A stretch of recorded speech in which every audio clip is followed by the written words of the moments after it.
Hello प्यारे दोस्तों, स्वागत है आपका इंटरव्यू क्लासेस में। आज हम बात करेंगे अपने 8वीं बोर्ड के इंग्लिश मॉडल पेपर दूसरे की।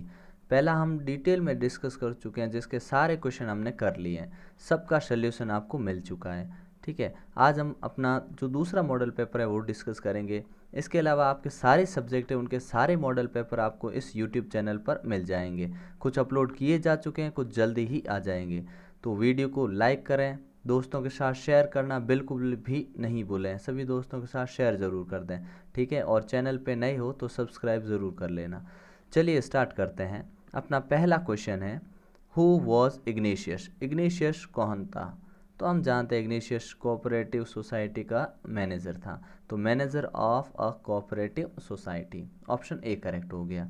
दूसरा देखिए क्वेश्चन है, हाउ वॉज टिल्ली फो वॉन्ड। मतलब टिल्ली को पहले कैसे पता लगा? तो आप आंसर क्या लिखोगे? आंसर होगा अपना because of her geography lesson. Option A correct हो जाएगा, क्योंकि उसने अपने जियोग्राफी लेसन में जो सीखा था उस वजह से उसको पहले अनुमान लग गया कि सुनामी आने वाली है। ठीक है, थर्ड क्वेश्चन देखिए, हु वॉज संजीव। संजीव कौन था? तो डॉक्टर, लॉयर, पुलिसमैन या टीचर। तो हम जानते हैं संजीव कौन था? अब पुलिसमैन, एक पुलिस वाला था। The Christmas celebration were initiated by. Christmas celebration है ना, वो इनिशिएट किया गया, यानी शुरुआत की गई, किसके द्वारा की गई? ब्रिटिश द्वारा, जर्मन्स द्वारा, या बोथ ऑफ द अबो, या chance.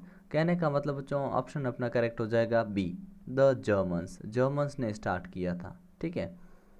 James first reaction to the happy Christmas by the Germans was one of. जो पहला रिएक्शन दिया था जिम ने जब जर्मन्स ने हैप्पी क्रिसमस बोला, वो रिएक्शन क्या था? तो हम जानते हैं उसको सरप्राइज हुआ था। ठीक है, ऑप्शन बी करेक्ट कर देंगे। बाद में उसको सस्पिशियस मतलब संदेह भी हुआ, लेकिन पहले उसको सरप्राइज हुआ था। ठीक है।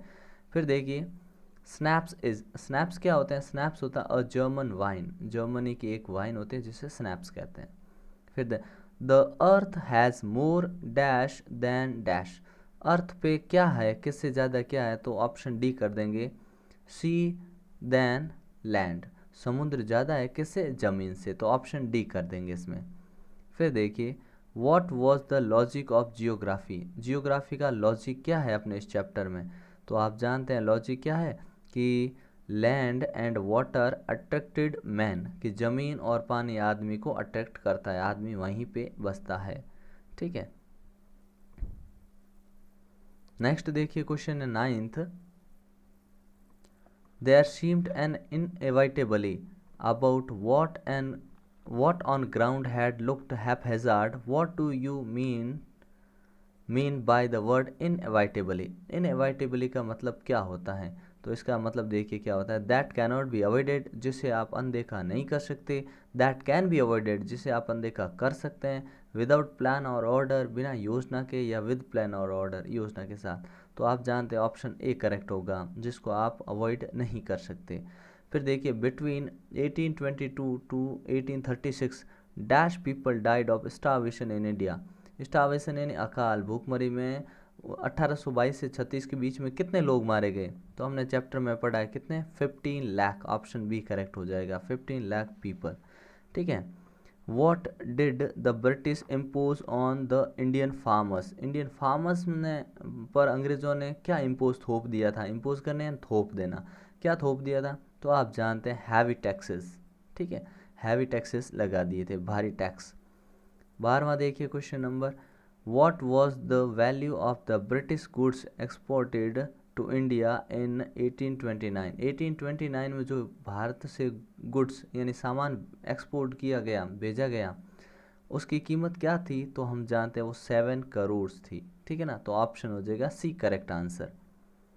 नेक्स्ट देखिए question number 13, Jody's mother held the coffee pot in mid air, it shows that. Mid air यहाँ पे क्या दिखाता है? आप जानते हैं मिड एयर यहाँ पे फ्रेज है, हवा में तो कोई चीज़ रह नहीं सकती, कॉफ़ी का कप ठहर नहीं सकता। तो ये क्या दिखाता है? ये दिखाता है she was stunned at what Jody had said. वो आश्चर्यचकित थी जो जॉर्डी ने कहा था। जॉर्डी ने कहा था कि वो फ़ोन को लेकर आएगा, वो हिरणी के बच्चे को लाएगा, तो वो इस बात से आश्चर्यचकित थी। ठीक है ना।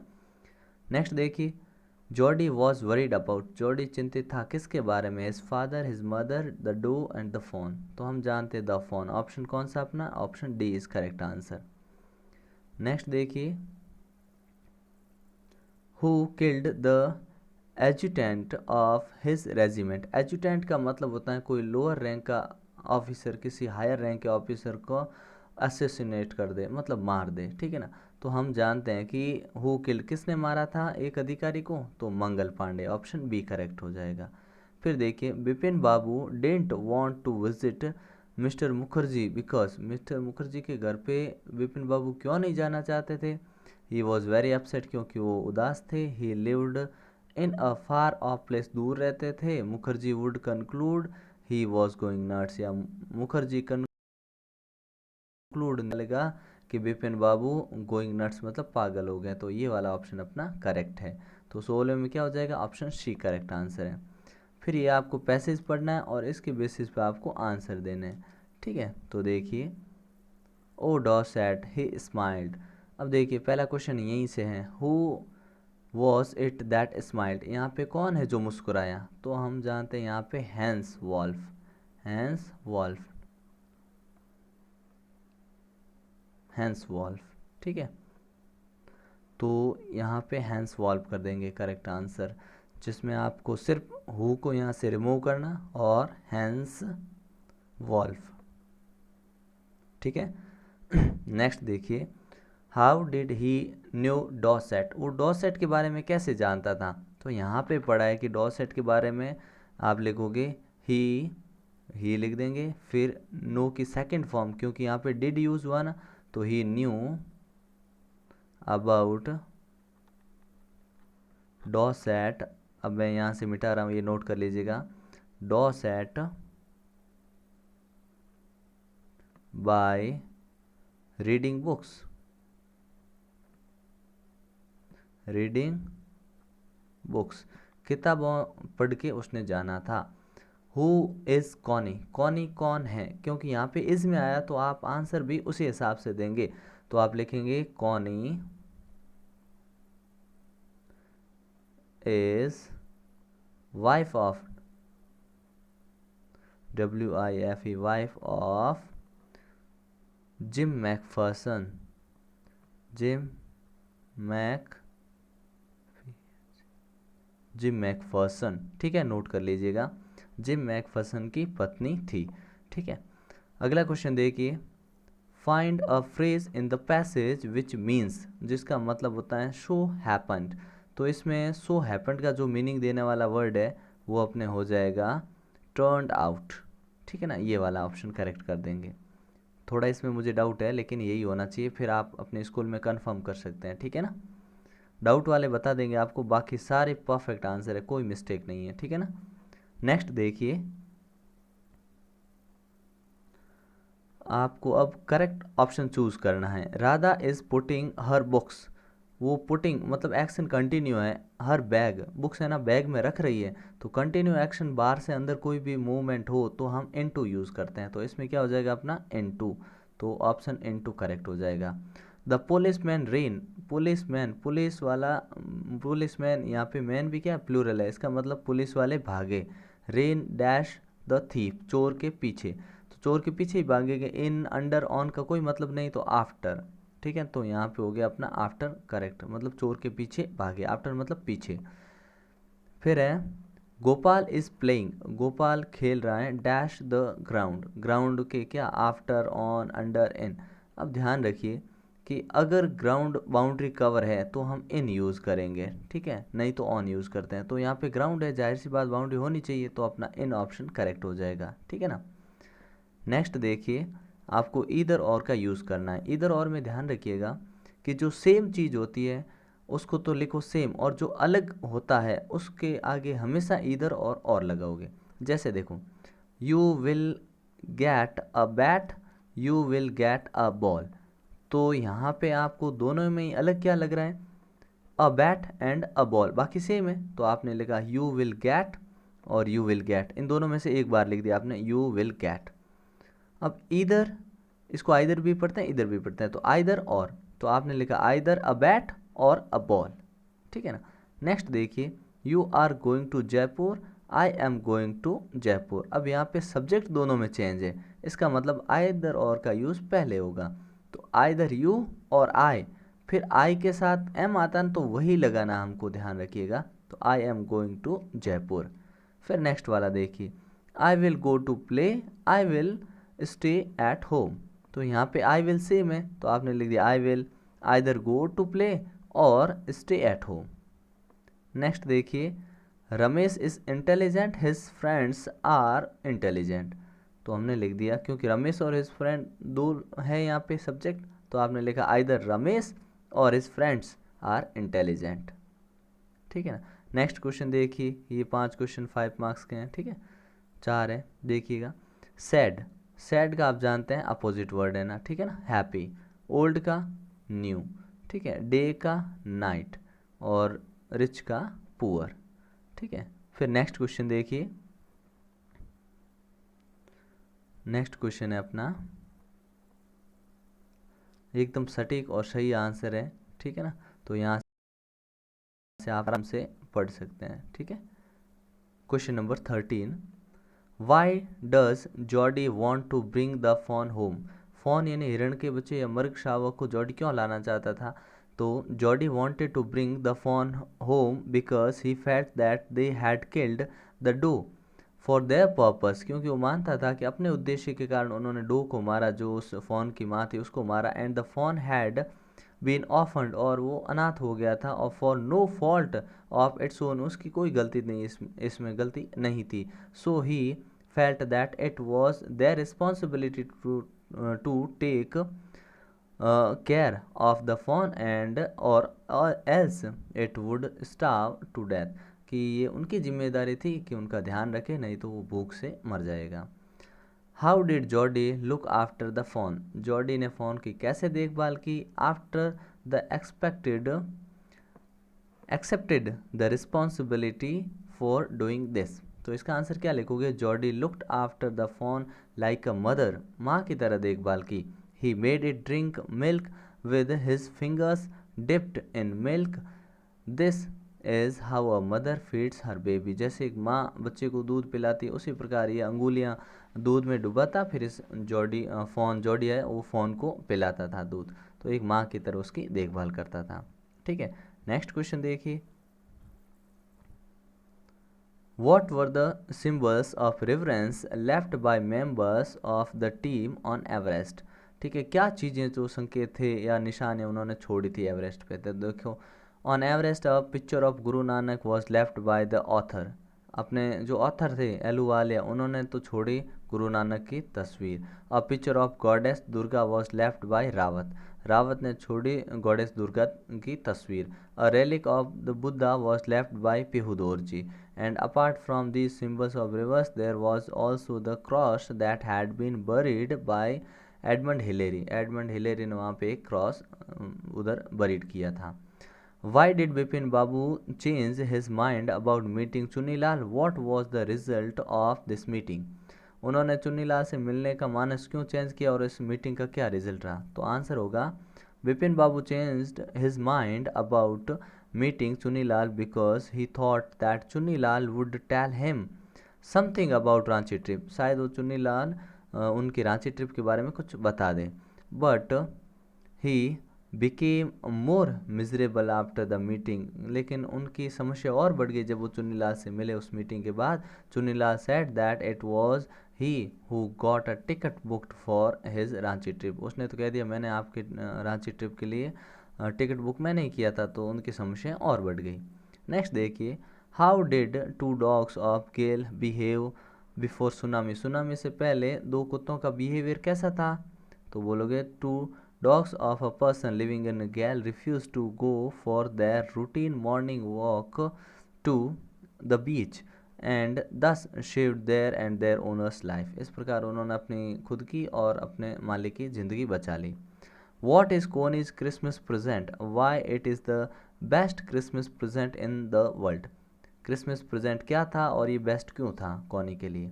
तो आंसर लिखोगे, When the narrator came to give the box he found in his desk to Connie, she mistook him as her husband who had returned home from war.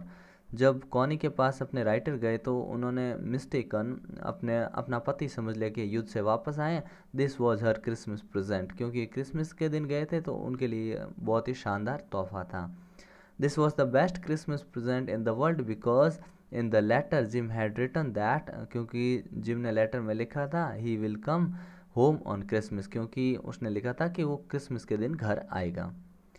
Had Hans Wolf ever been to Dorset? Why did he say he knew it? क्या कभी Dorset गया था hence wolf? और अगर नहीं गया तो वो इतना कैसे जानता था उसके बारे में? तो देखो, Hans Wolf had never been to England और to Dorset, but he knew his because he had read about in Thomas Hardy's favourite novel. उसकी जो फेवरेट नॉवल थी थॉमस हार्डी की, उसे वो पढ़ता था, जिसके कारण उसको पता था। Far from the MIDI crowd, ठीक है, उस नॉवल को पढ़ता था जो उसको बहुत पसंद थी, और उसी से उसने डॉर्सेट और इंग्लैंड के बारे में जाना। फिर नेक्स्ट है, बहुत इंपॉर्टेंट क्वेश्चन है, क्वेश्चन नंबर 20, जिसमें आपको खुद को इमेजिन करना कि आप तो या तो संतोष मान लो खुद को, या सतीश मान लो। Living in Jaipur, write a letter to your friend consoling him at the death of his father. आप ये मान लो कि आप अपने फ्रेंड को लेटर लिख रहे हैं जिसके पिता की मृत्यु हो गई, तो उसको कंसोलिन सांत्वना दे रहे हैं। तो लेटर, क्योंकि हमने पिछले मॉडल पेपर में भी किया था, तो अब आपको पैटर्न पता लग गया होगा। सबसे ऊपर अपना एड्रेस लिखो, लिख दिया, फिर डेट डाल दो स्पेस छोड़ के, फिर डियर रोहित, कोई भी नाम जो आपके फ्रेंड का है, मेंशन नहीं है तो कोई भी लिख सकते हो, मेंशन हो तो क्वेश्चन में तो वो लिख देना, ठीक है। फिर लेटर की बॉडी में, I got the sad news about your father's death, I have no words to express for the loss of your father. मुझे न्यूज़ मिली, बहुत दुख भरी न्यूज़ थी। I am still in deep shock to hear this, I remember this the time spend with him, my deepest regards and condolences are with you for the irreparable loss. My prayers and thoughts are with you to help you cope with this difficult time, कि मेरे भावनाएं तुम्हारे साथ है ताकि तुम cope up कर सको, इस डिफ़िकल्ट टाइम में खुद को संभाल पाओ। Please accept my sympathies for the sad loss, she was a kind and gentle soul. अब सी यहाँ मिस्टेकन सी लिख दिया, he was a kind and gentle soul, ठीक है ना। हर सोल, हर यहाँ पे हिज है ना, हिज करना पड़ेगा, यहाँ पे हर मिस्टेक, यहाँ पे his soul rest in peace. अब आपका जो मेंशन है नाम वो लिख देना यहाँ, संतोष या सतीश, जो भी हो, बॉयज़ है तो सतीश लिख देंगे, लड़की है तो संतोष लिख देगी, ठीक है। इस प्रकार आपको ये लेटर लिखना है। नेक्स्ट क्या देखिए, अब आपको एप्लीकेशन लिखनी है, प्रिंसिपल को ये रिक्वेस्ट करनी है कि आपको 2 दिन की छुट्टी चाहिए भाई की शादी के लिए। तो जाहिर सी बात है, to the principal government secondary school Udaipur, लिख दिया। इसके बाद आपको देना है स्पेस, दे दिया, फिर डाल दी डेट।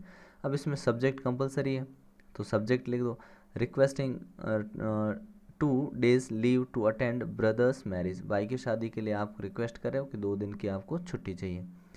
रेस्पेक्टेड सर और मैडम लिख दिया, फिर आप थोड़ा स्पेस देंगे और लिखेंगे I am student of class 8 requesting you to grant me 2 days leave, ठीक है ना।